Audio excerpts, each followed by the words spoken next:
नाम सुना है क्या? National company law tribunal. ठीक है, अगर उसको लगता है कि कोई कंपनी फ्रॉड कर रही है, ठीक है, और या फिर अपने एम्प्लॉइयों के साथ मिलकर गलत कर रही है, तो उसके ऑडिटर को चेंज करने का ऑर्डर पास कर सकती है और डायरेक्शन दे सकती है कंपनी को कि भैया आप अपना ऑडिटर चेंज करो।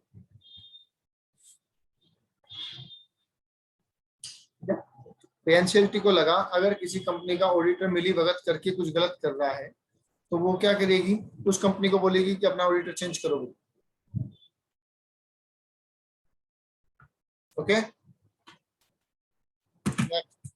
और कोई डाउट किसी को नहीं है तो आ जाइए।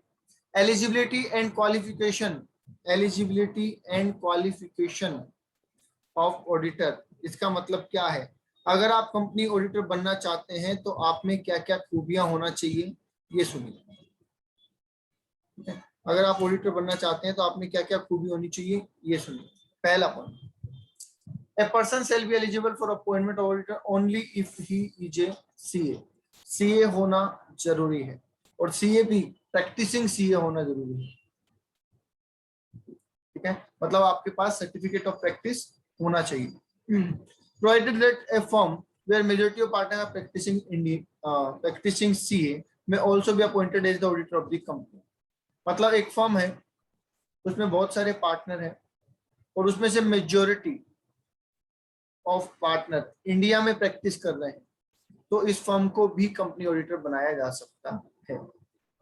क्लियर? आप इंडिविजुअल अपने नाम से ऑडिट कर सकते हैं, सीए फर्म बना के ऑडिट कर सकते हैं, और सीए एलएलपी बना के ऑडिट कर सकते हैं। बोलो जी, क्लियर है? ठीक है, अब अगर फर्म को ऑडिटर बनाया गया तो साइन कौन करेगा? भाई फर्म साइन थोड़ी करती है, फर्म के बिहाफ पे साइन तो पार्टनर ही करता है। तो जब किसी फर्म को ऑडिटर बनाया जाता है तो उसमें उस ऑडिटर का नाम अलग से दिया जाता है कि जो उसको साइन करेगा। तो जिस पार्टनर को साइन करने के लिए ऑथोराइज किया जाता है वही रिपोर्ट को साइन करेगा। ऐसा नहीं है कि रिपोर्ट खत्म होने पे जो भी ऑडिटर होगा कोई भी ऑडिटर साइन कर देगा, ऐसा नहीं होता। हर ऑडिट के लिए एक ऑथराइज पर्सन किया जाता है, वो उसको साइन करेगा। मतलब मान लीजिए एक पार्टनरशिप फॉर्म है, उसमें 10 सीए पार्टनर हैं, और उस सीए फर्म को अपॉइंट किया गया आपने अपनी कंपनी के ऑडिट के लिए। तो उस एग्रीमेंट में जो लेटर ऑफ एंगेजमेंट बनेगा उसमें ये बात भी लिखी जाएगी कि ऑडिट रिपोर्ट साइन कौन करेगा, उन 10 पार्टनर में से साइन कौन करेगा। समझ गए? ओके, यहां तक तो थी क्वालिफिकेशन। अब ध्यान से सुनिएगा, यहां तक तो थी क्वालिफिकेशन, और ये है डिस्क्वालिफिकेशन। ये क्या है? डिस्क्वालिफिकेशन। अब मेरा सवाल आपसे एक, कि अगर एग्जाम में क्वेश्चन आ जाए कि भाई ऑडिटर की क्वालिफिकेशन बताइए, तो आप क्या लिखेंगे? पहले 2 पॉइंट या सारे पॉइंट?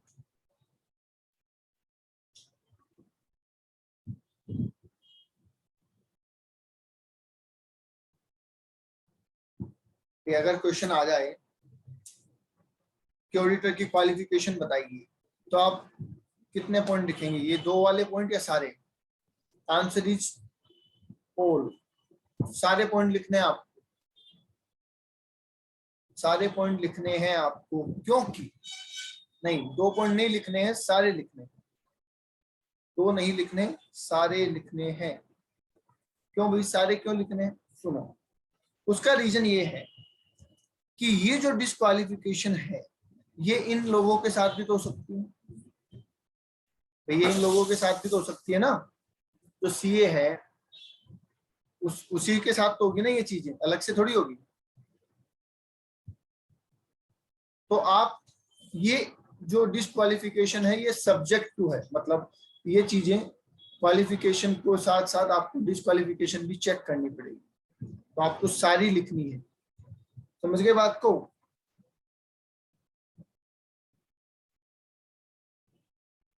ओके, अब देखो कौन कौन पर्सन है जो कंपनी का ऑडिटर नहीं बन सकता।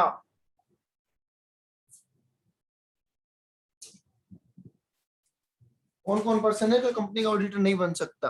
तो पहला उसमें नाम आता है किसका? Body corporate. अब बॉडी कॉर्पोरेट का मतलब क्या होता है? बॉडी कॉर्पोरेट का मतलब होता है कंपनी। क्या नाम क्या होता है मतलब? कंपनी। यहां देखिए, आपने इंडिविजुअल कहा, सीए फर्म कहा, सीए एलएलपी कहा, सीए कंपनी तो नहीं कहा। मतलब अगर 2, 5, 10 सीए मिलके एक कंपनी बना लेते हैं तो फिर वो ऑडिट नहीं कर पाएंगे। समझ गए?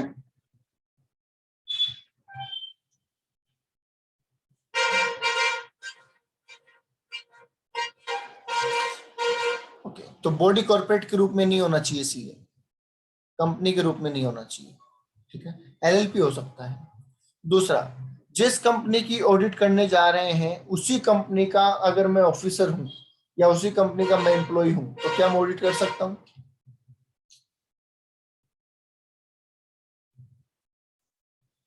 नहीं, क्योंकि मैं तो क्या हो जाऊंगा, डिपेंडेंट हो जाऊंगा, इन्फ्लुएंस हो जाऊंगा। कि अगर मैं किसी कंपनी में जॉब करता हूँ और वहीं की ऑडिट करने के लिए मुझे बोलेंगे तो मैं तो इन्फ्लुएंस हो जाऊंगा ना। तो इसलिए मना कर दिया, आप नहीं कर सकते। नेक्स्ट, पार्टनर और एम्प्लॉय ऑफ ऑफिसर और एम्प्लॉय ऑफ द कंपनी। इसको ध्यान से सुनना। मैं एक कंपनी में एम्प्लॉय हूँ, ध्यान से सुनना, मैं एक कंपनी में एम्प्लॉय हूँ और मैं, एक सेकेंड,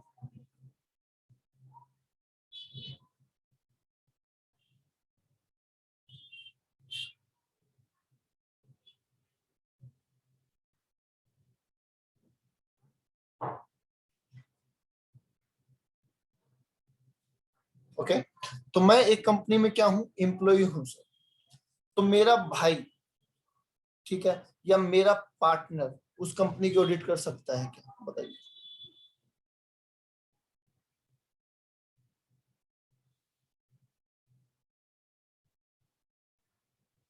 बोलो भाई, हाँ या ना। दोबारा सुन लीजिए क्वेश्चन। मैं एक कंपनी में एम्प्लॉय हूँ और मैं साथ में चार्टेड भी हूँ। कंपनी ने कहा कि सर आप तो चार्टेड अकाउंटेंट है, आप हमारी रिपोर्ट साइन कर देंगे। मैंने कहा नहीं, मैंने तो सीओपी नहीं ले रखा है, इसलिए मैं तो नहीं कर सकता। उन्होंने कहा अच्छा ठीक है, आप नहीं कर सकते, कोई बात नहीं। आपका कोई रिश्तेदार या आपका कोई पार्टनर, आपका आपका कोई अलग से एम्प्लॉय हो वो, तो जैसे ही मैं डिस्क्वालिफाइड होऊंगा, मेरे से जुड़े हुए सारे लोग डिस्क्वालिफाइड हो जाएंगे। बोलो, आई बात समझ में?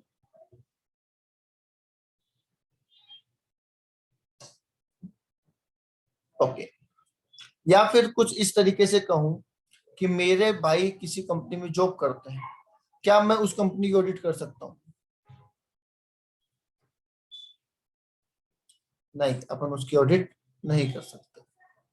ओके, तो दोबारा सुन लीजिए। आप खुद कंपनी में ऑफिसर नहीं होने चाहिए, आप खुद कंपनी में एम्प्लॉय नहीं होने चाहिए। ठीक है, आपका पार्टनर उस कंपनी में एम्प्लॉय नहीं होना चाहिए, आपका एम्प्लॉयर उस कंपनी में एम्प्लॉय नहीं होना चाहिए। ठीक है, आपका रिश्तेदार उस कंपनी में नहीं होना चाहिए। ठीक है, क्या नहीं होना चाहिए? या तो एम्प्लॉय है या केएमपी है, ऐसा कुछ नहीं होना चाहिए। ठीक है, अब आइए आगे। आगे बोला गया कि सर मेरे पास एबीसी कंपनी के शेयर हैं। मेरे पास एबीसी कंपनी के शेयर्स हैं, क्या मैं उस कंपनी को ऑडिट कर सकता हूँ?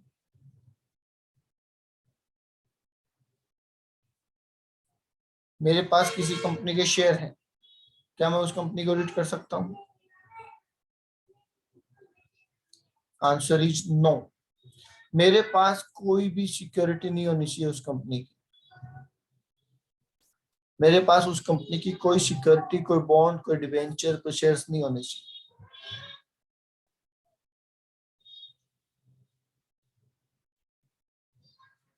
ओके। क्या मेरे रिश्तेदार के पास उस कंपनी के शेयर है, इस बात से भी तकलीफ है क्या? मेरे पास तो शेयर नहीं है और मेरे रिश्तेदार के पास उस कंपनी के शेयर है, क्या इस बात से भी दिक्कत है? आंसर इज यस, इस बात से भी दिक्कत है। आपके रिश्तेदार के पास ज्यादा से ज्यादा, आपके रिश्तेदार के पास ज्यादा से ज्यादा 1 लाख तक के शेयर हो सकते हैं। 1 लाख से ज्यादा के शेयर आपके रिश्तेदार के पास भी नहीं होने चाहिए। समझ गए? आपके खुद के पास तो 1 रुपए का भी नहीं होना चाहिए और रिश्तेदार के पास 1 लाख से ज्यादा का नहीं होना चाहिए। क्लियर है?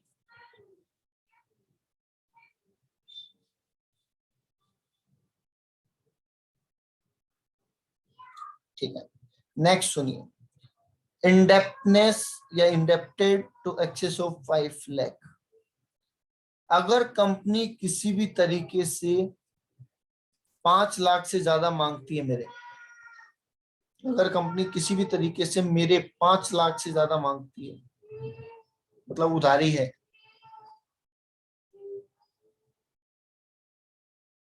तो क्या मैं कंपनी का ऑडिटर बन सकता हूं? नहीं, मैं कंपनी का ऑडिटर नहीं बन सकता। चलो, मैंने तो लोन नहीं ले रखा कंपनी से, मैंने कंपनी से कोई लोन नहीं ले रखा, पर प्राची ने कहा कि सर मुझे लोन चाहिए, आप थोड़ा सा रिकमेंडेशन दे दो। मैंने कहा ठीक है। मैंने कंपनी को कहा कि भाई प्राची को 1 लाख का लोन दे दो, गारंटी मेरी है, अगर कल को कुछ हुआ तो मैं जिम्मेदार। कंपनी ने प्राची को लोन दे दिया। अब हालांकि मैं तो इंडेप्टेड नहीं हूं क्योंकि मैंने तो कोई लोन नहीं ले रखा, पर मैंने गारंटी दे रखी है 1 लाख से ज्यादा की, तो भी मैं डिस्क्वालिफाइड हो जाऊंगा।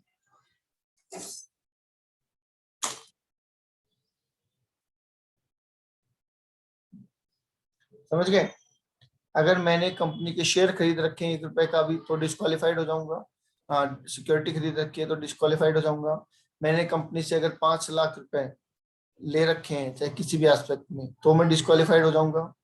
और अगर मैंने किसी और के लोन के रिगार्डिंग 1 लाख से ज्यादा की गारंटी दी है, तो भी मैं डिस्क्वालिफाइड हो जाऊंगा। यहाँ तक बताइए, क्लियर है क्या?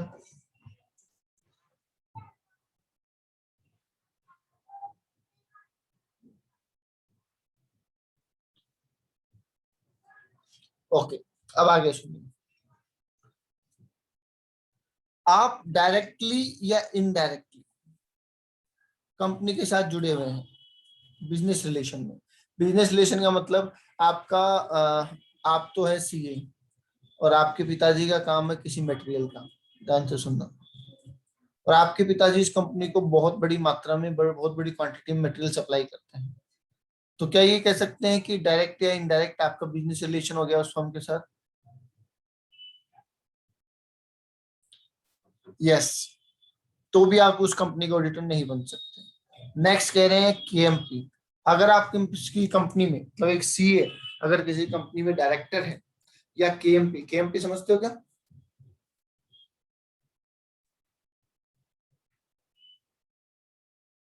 क्या की मतलब होता है? Managerial person.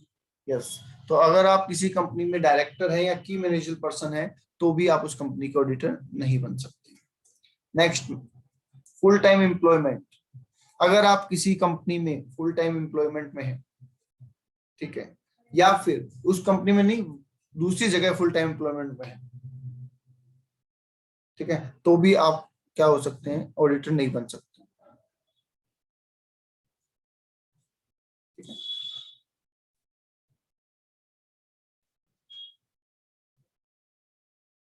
ये पॉइंट ना देखो अलग कर देना ना, ये पॉइंट ऐसे कर देना 7A करके, ये यहां से पॉइंट अलग कर देना ये।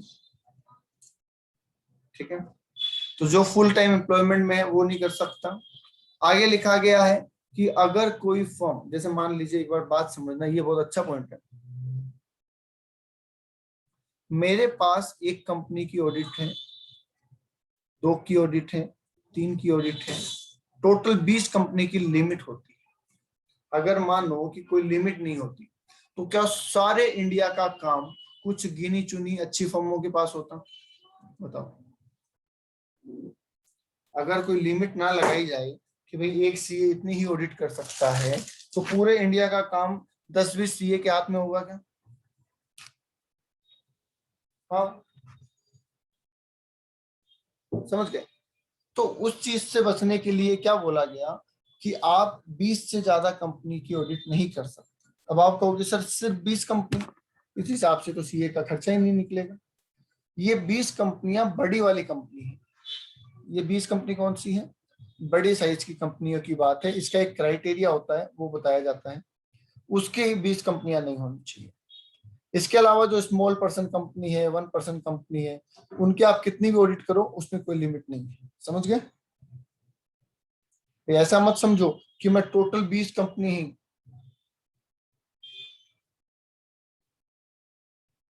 ठीक है, ऐसा मत समझो कि मैं टोटल 20 कंपनी की ऑडिट कर सकता हूँ। बड़ी वाली 20 कंपनी की कर सकता हूँ, छोटी वाली तो कितनी भी करूँ। ओके। फिर क्या कह रहे हैं सर, ये एम्प्लॉयमेंट तो वैसे भी अलाउड नहीं होता, एम्प्लॉयमेंट तो वैसे भी अलाउड नहीं होता। देखो, फुल टाइम एम्प्लॉयमेंट का मतलब यहाँ पे क्या हो गया है कि या तो आप कंपनी के साथ रिलेशन में है, तब तो एम्प्लॉय में पहले ही डिस्क्वालीफाइड हो गए। अगर आप कहीं और किसी और कंपनी में भी फुल टाइम एम्प्लॉयमेंट में है तो आपको सीओपी नहीं मिलेगा। फिर आपको क्या नहीं मिलेगा? सीओपी नहीं मिलेगा। तो आप ऑडिट कैसे करेंगे? जरूरी नहीं है उस कंपनी में है जिसकी ऑडिट होनी है, आप किसी और कंपनी में भी अगर एम्प्लॉयमेंट में है।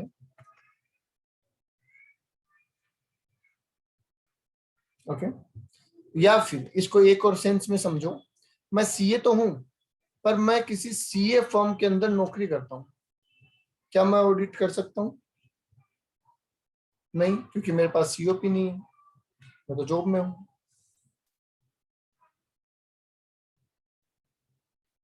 बोले क्लियर है? पॉइंट नंबर 7 8 तक कोई डाउट है तो बोलो।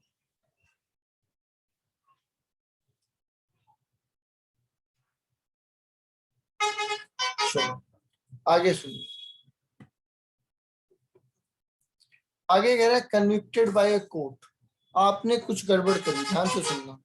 आपने पहले कोई फ्रॉड किया था और उस फ्रॉड में आप पकड़े गए और कोर्ट ने आपको दोषी करार दे दिया। आपने, कोर्ट ने कहा कि हाँ जी, इन्होंने गलत किया है, हम इस बात को स्वीकार करते हैं। तो कोर्ट ने अगर इसको एक्सेप्ट कर लिया तो 10 साल के लिए इसको बैन कर दिया जाएगा, मतलब 10 साल तक ये किसी भी कंपनी को ऑडिट करने के लिए क्वालिफाइड नहीं होगा।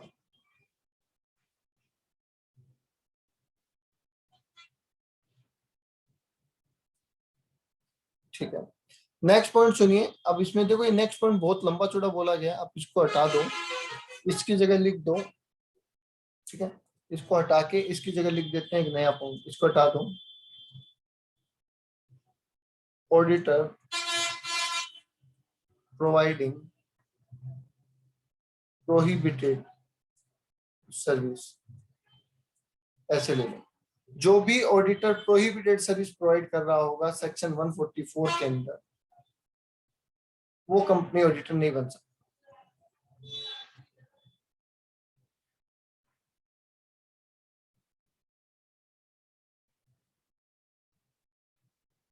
ओके। अगर ऑडिटर क्या कर रहा है, प्रोहिबिटेड सर्विस प्रोवाइड करवा रहा है।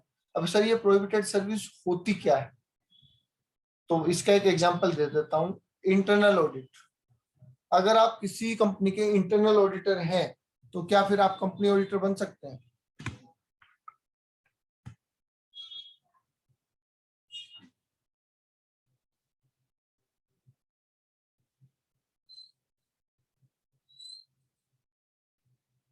बोलो भाई, जल्दी बोलो। अगर आप किसी कंपनी में इंटरनल ऑडिटर है तो क्या एक्सटर्नल ऑडिटर बन सकते हैं क्या? नहीं सर, नहीं बन सकते। अगर आप किसी कंपनी में फाइनेंशियल एडवाइजर हैं तो क्या आप उसके ऑडिटर बन सकते हैं? नहीं, आप उसके ऑडिटर नहीं बनते। अगर आप किसी कंपनी के अंदर इन्वेस्टमेंट एडवाइजरी में हैं तो क्या आप ऑडिटर बन सकते हैं? नहीं बन सकते। तो कहने का मतलब ये है कि आप अगर इन्फ्लुएंस है ऑर्गेनाइजेशन से, ठीक है, ऑलरेडी जुड़े हुए हैं उसके साथ, तो आप कंपनी ऑडिटर नहीं बन सकते।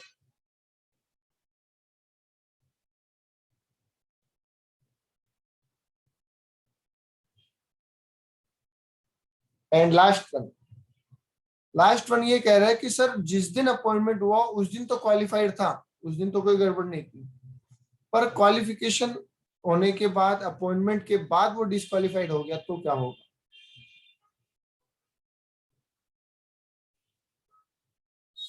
तो उसके लिए लिखा गया है कि भाई जैसे ही वो डिस्क्वालिफिकेशन उसके अंदर आएगी, वो कैजुअल वैकेंसी हो जाएगी।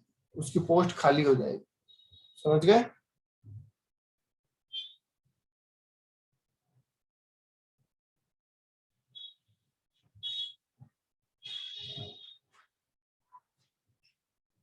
Okay, done. कोई भी डाउट है तो पूछ लो।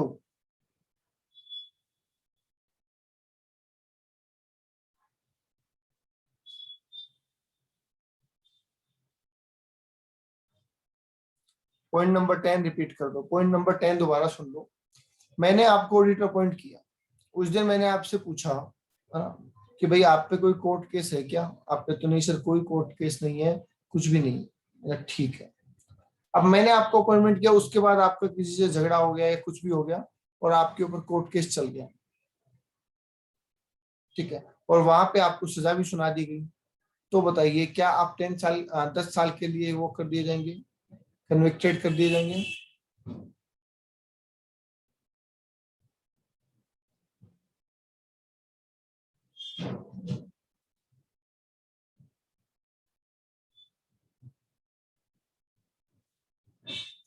ओके, ठीक है। तो मतलब बाद में डिस्क्वालिफाइड कैसे भी हो गए तो क्या हो जाएगा, ऑफिस खाली हो जाएगा, कैजुअल वैकेंसी अराइज हो जाएगी। Is that clear? अब सुनिए, सेक्शन 142, सेक्शन 142 क्या कह रहा है, ये भी अच्छा पॉइंट है। देखो, आप कहीं पे कोई काम करने गए, है ना, अब आपको क्लाइंट मिला, क्लाइंट का बेटा मिला, या क्लाइंट का स्टाफ मिला, या क्लाइंट का सीए मिला, कोई भी मिला XYZ, मुझे बताइए आप पैसे की बात किससे करेंगे? जो काम की बात करेगा उससे पैसे की बात करेंगे क्या आप? समझ रहे? जैसे बेटा आके कहेगा कि हाँ जी ये काम है, ऐसे ऐसे करना है, तो आप फीस की बात भी उसी से करेंगे ना।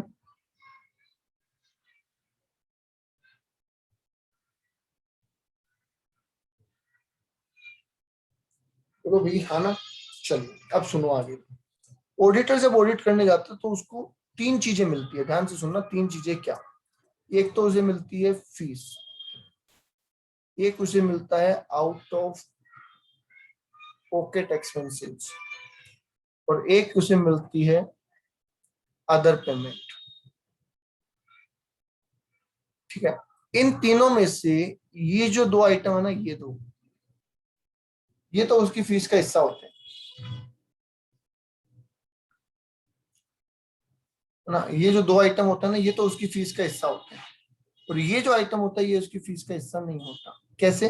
सुनिए, फीस का मतलब तो हो गया ऑडिट करने की फीस।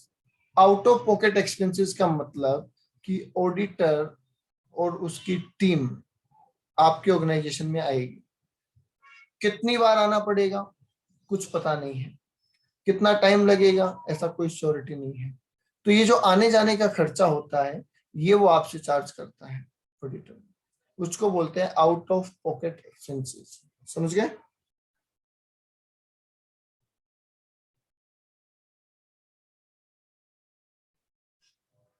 ठीक है, तो फीस समझ में आ गई, जितनी हमारी फाइनलाइज हुई है वो। आउट ऑफ पॉकेट एक्सपेंसेस मतलब आने जाने का, रास्ते का किराया भाड़ा वगैरह हो गया। अदर का मतलब ऑडिटर को आपने कहा कि सर आपको ऑडिट करने के लिए तो बुलाया है ही, उसमें तो कोई दिक्कत नहीं है, वो तो आपको करनी है वैसी, साथ ही साथ आपको हमें एक प्रोजेक्ट रिपोर्ट बना के देनी है ताकि हमें बैंक से लोन मिल जाए। तो बताइए प्रोजेक्ट रिपोर्ट बना के देना ऑडिट का पार्ट है क्या? नहीं। तो क्या इसके लिए सेपरेट पैसे चार्ज करेगा सीए? यस, तो वो कहेगा भैया इसके लिए अलग से पैसे लूंगा, तो ये उसका अदर पेमेंट। अब जब ये पर्पज ही अलग है तो इसको ऑडिट फीस में जोड़ने का तो कोई लॉजिक नहीं है, राइट। अब ये डिसाइड कौन करेगा कि ऑडिटर का रेमुनेशन कितना होगा? तो क्या जिसने अपॉइंट किया वही डिसाइड कर दे? ऐसा बोल दें कि जिसने अपॉइंट किया वही डिसाइड करे? तो जिसके पास अपॉइंट करने का राइट है उसके पास रेमुनेशन डिसाइड करने का राइट भी है। जैसे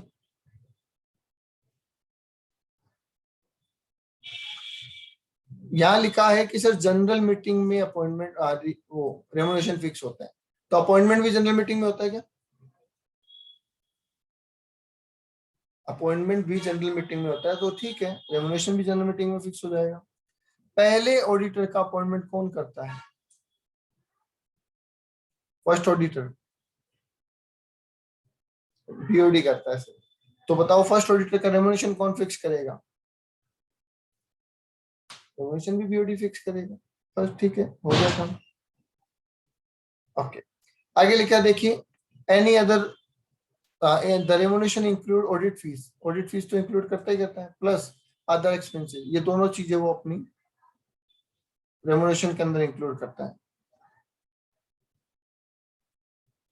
ओके ओके, फैसिलिटी, आगे देखो क्या लिखा है, facility provided by the company shall not be included in remuneration. It's also noted that if auditor rendered other services to the company, then he may charge extra remuneration for it.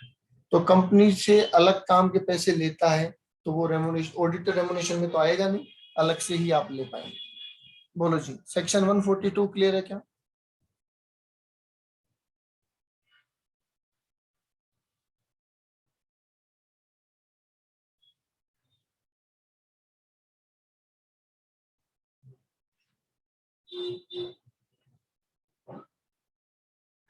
Okay, note, note में लिखा है कि भैया आप जो facility अलग से provide कराते हैं ना,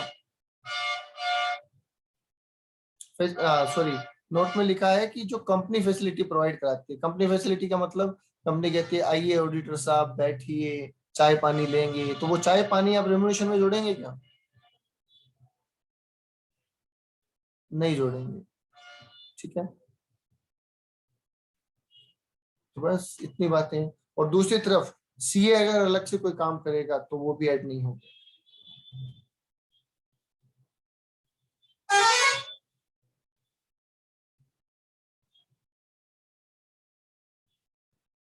डन, आगे चलो।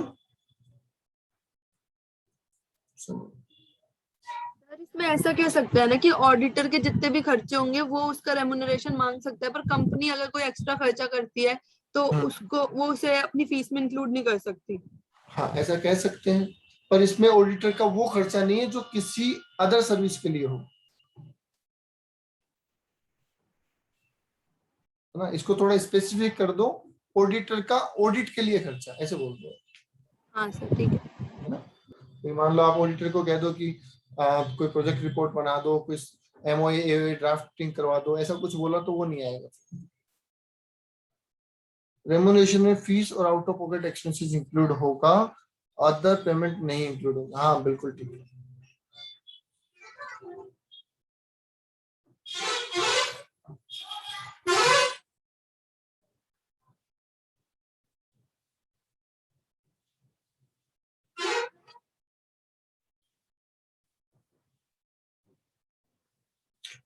और बोल दीजिए भैया, कोई डाउट है तो किसी को।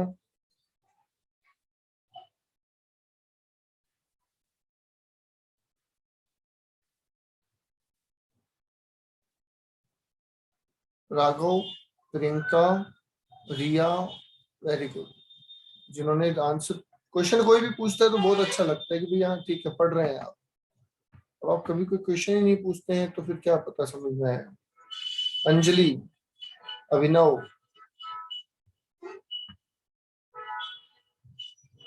प्राची,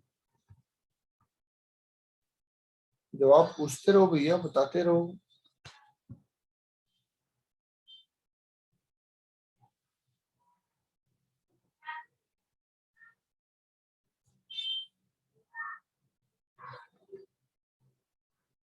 चलिए अब आगे सुनिए, power and duty of auditor. देखो पावर एंड ड्यूटी का मतलब क्या है, आप ऑडिटर हैं तो आपके कुछ पावर्स भी हैं, कुछ ड्यूटीज भी हैं। सबसे पहले हम बात कर लेते हैं सर पावर की। ऑडिटर, एज ए ऑडिटर आपके पास क्या पावर है बताओ? एज ए ऑडिटर आपके पास क्या पावर है, या आप इसको राइट्स भी बोल सकते हैं, ठीक है। पावर को आप राइट भी बोल सकते हैं। क्या राइट है? पहला, पहला राइट है sir, right to access books of accounts. आप कभी भी जाके कंपनी के बुक्स ऑफ अकाउंट्स देख सकते हैं, पर ध्यान रहे कभी भी का मतलब ये नहीं है कि रात को ओवर द ऑफ जो ऑफिस टाइम नहीं है उस टाइम आप पहुंच गए, ऐसा नहीं। ऑफिस टाइम में आप कभी भी जाओ और इंस्पेक्शन करो, आपको कोई नहीं रोकने वाला, ये आपके पास राइट है।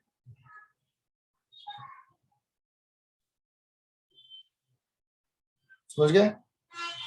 पहला राइट क्या है आपके पास कि आप किसी भी वक्त कंपनी के बुक्स और अकाउंट्स को चेक कर सकते हैं, देख सकते हैं, अगर आप उसके ऑडिटर हैं तो। दूसरा, रिक्वायर इंफॉर्मेशन एंड एक्सप्लेनेशन। आपको लगता है कि मुझे कंपनी के सारे अधिकारियों से जो अच्छी अच्छी पोस्ट पे बैठे हैं उनसे पूछताछ करनी पड़ेगी, क्या आप कर सकते हैं? बिल्कुल कर सकते हैं, क्यों नहीं कर सकते भैया, पूछताछ तो आराम से कर सकते हैं। ठीक है, किस तरीके की पूछताछ कर सकते हैं, किस तरीके की जानकारी मांग सकते हैं? जैसे कि आपके बैलेंस शीट में लोन लिखा है तो पूछेंगे कि भैया लोन सिक्योर्ड है या अनसिक्योर्ड है, बताओ। तो ऑफिसर कहेगा सर सिक्योर्ड है, हमने इसके अगेंस्ट में प्रॉपर्टी गिरवी रखी हुई है, तो वो बताना है। दूसरा, हम इस तरीके से पूछताछ कर सकते हैं कि जो काम कंपनी के विरुद्ध हुआ है, कंपनी के फायदे में नहीं हुआ, उसके लिए पूछ सकते हैं कि भैया ये काम आपने क्यों किया, इससे किसका फायदा हुआ।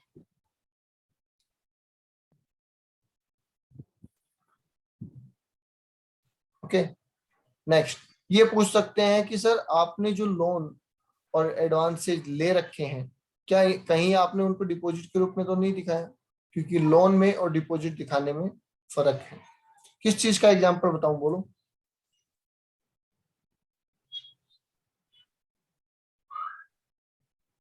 सेकंड पॉइंट का, पहला, transaction of the company are prejudicial to the interest of the company. फिर कंपनी ने है ना एक डोनेशन दिया, ऐसा मानिए कंपनी ने कोई डोनेशन दिया और ऐसे ऑर्गेनाइजेशन को डोनेशन दिया जिसको देना बेकार है या फिर नुकसानदायक है। जैसे मान लीजिए को अंडरवर्ल्ड की पार्टी को दिया, समझ गए, तो अंडरवर्ल्ड की पार्टी को दिया तो कंपनी के खिलाफ है। अब वो पूछेगा ऑडिटर भाई क्यों दिया आपने, इसमें क्या जरूरत थी आपको उसको डोनेट करने की।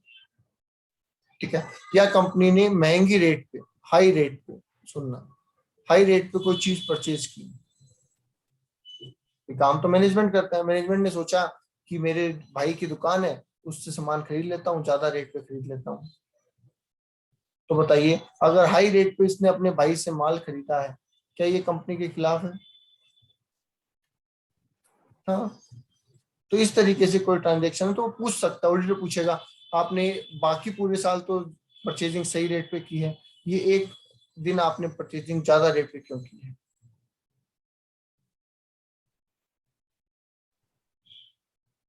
ओके, चलिए नेक्स्ट, कहीं पर्सनल खर्चों को तो P&L में नहीं डाल दिया। पर्सनल मतलब मालिक के पर्सनल खर्चे या मैनेजमेंट के पर्सनल खर्चों को तो P&L में नहीं डाला गया, ये भी पूछ सकता है। तो इस तरीके से बहुत सारी जानकारी और बहुत सारे सवाल जवाब आप एम्प्लॉय से पूछ सकते हैं। एम्प्लॉय की ड्यूटी बनती है कि वो आपको उन सब बातों का जवाब देगा। क्लियर?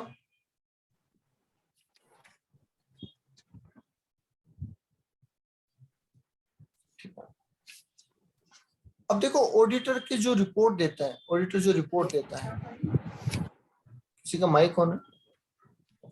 ऑडिटर जो रिपोर्ट देता है, ये रिपोर्ट देना इसकी ड्यूटी है या इसका राइट है, बताओ।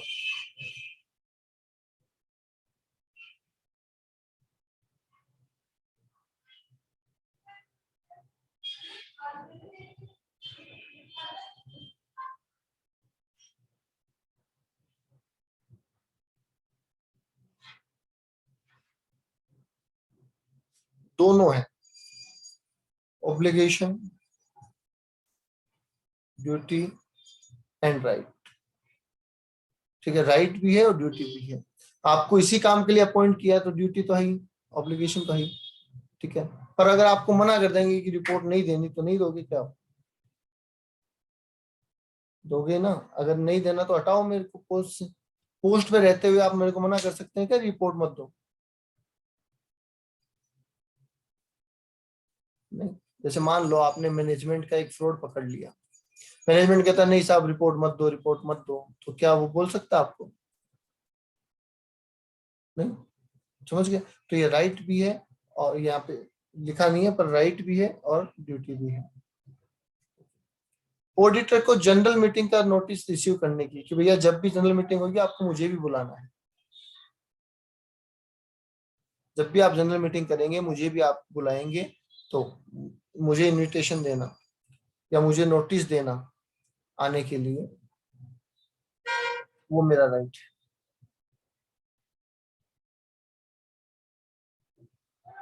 बोलिए ओके।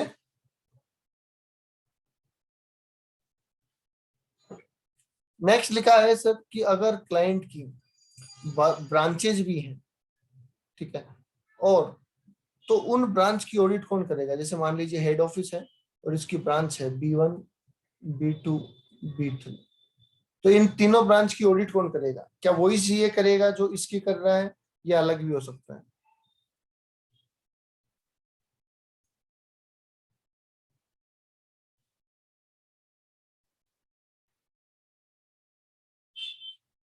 बिल्कुल, एक भी हो सकते हैं, अलग अलग भी हो सकते हैं। अगर आपको लगता है कि मेरे पास इतनी बड़ी टीम है, मैं अकेला मैं इस काम को मैनेज कर सकता हूँ, तो आप भी कर सकते हैं। और आप कहते हो कि नहीं मेरे पास टीम नहीं है, तो अलग अलग सी हो सकते हैं। समझ गया? ठीक है, तो ये लोग क्या करेंगे अगर ये सीए अलग अलग हुए? तो ये अपनी रिपोर्ट बना के इसको देंगे और ये कंसोलिडेटेड रिपोर्ट बनाएगा, मतलब अपनी प्लस ब्रांचेस की रिपोर्ट को मिला के एक रिपोर्ट बनाएगा। समझ गए?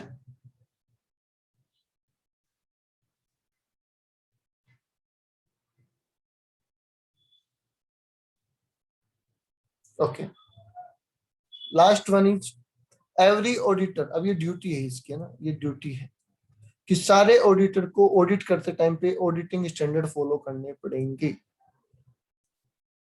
सारे ऑडिटर को ऑडिट करते टाइम पे ऑडिट स्टैंडर्ड फॉलो करने पड़ेंगे, ये इसकी एक ड्यूटी बन जाती है।